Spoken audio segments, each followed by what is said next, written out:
All right, let's continue then to look at the ongoing violence in Cape Flats, zooming in on the safety of children and innocent people in the area. How does this affect their upbringing, for instance? So for further discussion, we now roped in a CEO of Save the Children South Africa, Gugu Xaba. Gugu, very good afternoon to you. This is very disturbing. We understand that over 150 people, in fact, have been killed in the Cape Metro over the past month alone, and roughly 60 of them believed to be children. Your reaction as Save the Children South Africa? Thank you very much, Unati, for the question. And Save the Children South Africa strongly believe this is a crisis.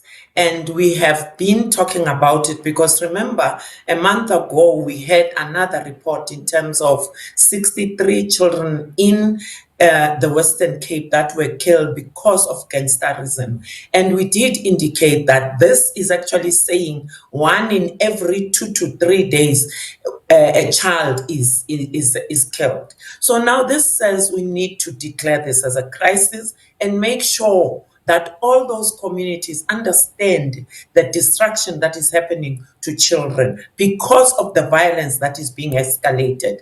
This violence is causing mental illness to children themselves because they're never free, including the parents themselves. So it means that community itself is toxic and we need to deal with gangsterism. And if we don't, this is going to continue growing. So it's about time we do something about it. Thank you. And we've seen a number of imbizos being held in the area not too long ago. In fact, acting police minister, Kachalia was there too, saying that communities remain under siege. If we have to then declare this as a crisis, what would that look like? Because we know some of the gangsters, then the need for a unit that is focusing on gangsterism on a day-to-day basis so that we can be able to round up the gangsters themselves. And besides the fact that a child has died, but there's a need for us to start talking about why gangsterism is growing and how we can deal with that problem, because children join gangsters because they need protection. Now, question is, why do they need protection in their own communities? So the groups are known, so there's a need to have, I would safely say, a confrontation with them so that yes, the minister must come, but they must be having private conversations with the gangsters themselves. Because if not, then there's a need for us to strengthen policing and find the wrongs that they are doing. Because besides the shootings, gangsters in many instances are fueling violence one type or another. Physical violence that is never reported to police, and yet there's no investigation about it, even before the killings are happening. So it's about time that we deal with just the growth of gangsterism and making sure that we reduce that. In that way, we'll be able to reduce the number of children that are affected by being killed because of the gunfights that are amongst the gangsters themselves. Yeah. It is a process. Thank you. And Gugu, perhaps, just paint a picture for us in terms of just the cases that you are dealing with and some of the cases that you are hearing on the ground where children continue, to become victims and bear the brunt of this crime, particularly when you look at gangsterism in the Western Cape. Thank you.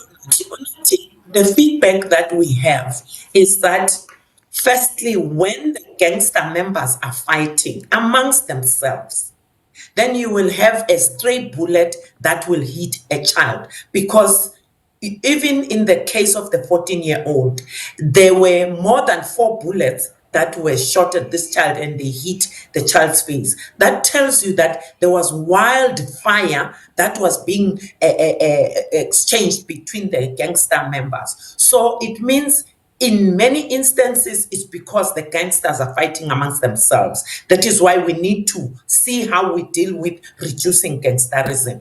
Then in other instances, because in the area where one member of the gangster is has irritated another, then they attack that particular area. And in attacking that area, they don't care who they kill.